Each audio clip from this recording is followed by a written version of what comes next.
Indonesia, sebuah negara muda yang baru saja meraih kemerdekaannya, melangkah memasuki demokrasi liberal pada tahun 1950. Sebuah periode yang menandai eksperimen awal Indonesia dalam mengadopsi sistem parlementer, di mana kekuasaan eksekutif berada di tangan kabinet yang bertanggung jawab kepada parlementer.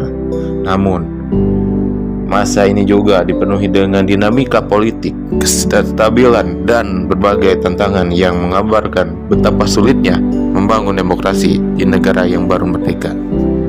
Masa demokrasi liberal yang berlangsung dari tahun 1950 hingga 1959 diawali dengan pembubaran Republik Indonesia Serikat dan pembentukan kembali Negara Kesatuan Republik Indonesia.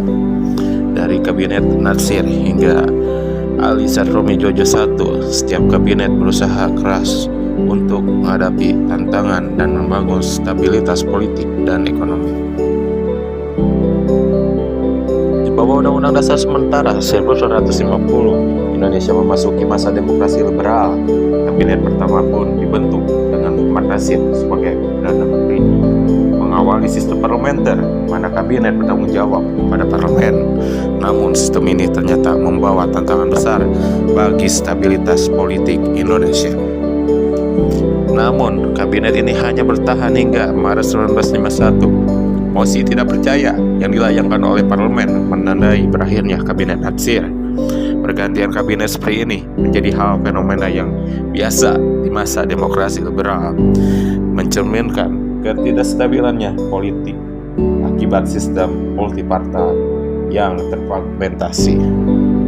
Kabinet Sukiman menggantikan Kabinet Nasir pada April 1951. Kabinet ini melanjutkan program-program sebelumnya dengan beberapa penyesuaian, seperti pembaharuan hukum agraria dan pelaksanaan politik luar negeri bebas aktif. Namun, kebijakan kerjasama dengan Amerika Serikat melalui Mutual Security Acts menimbulkan kontroversi, sehingga kabinet ini dianggap terlalu condong ke blok barat.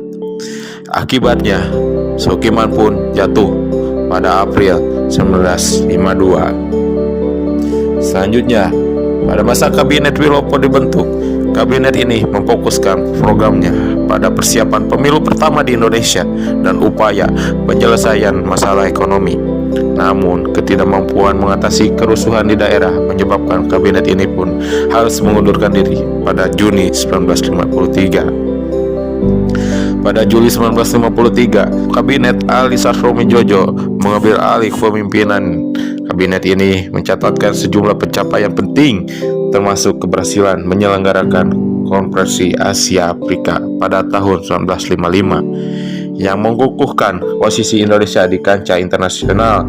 Selain itu, pemilu pertama berhasil dilaksanakan pada 29 September 1955. Namun, seperti kabinet-kabinet sebelumnya, Kabinet Ali Sarromi Jojo I pun juga tidak terlepas dari tantangan.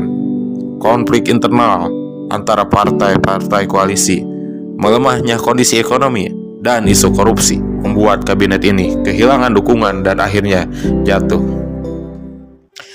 Masa demokrasi liberal di Indonesia menghadapi berbagai tantangan besar. Ketidakstabilan politik akibatnya sering pergantian kabinet membuat program-program pemerintah sulit untuk dijalankan secara konsisten. Sistem multipartai yang diadopsi juga menciptakan persaingan sengit antara partai dengan ideologi yang beragam.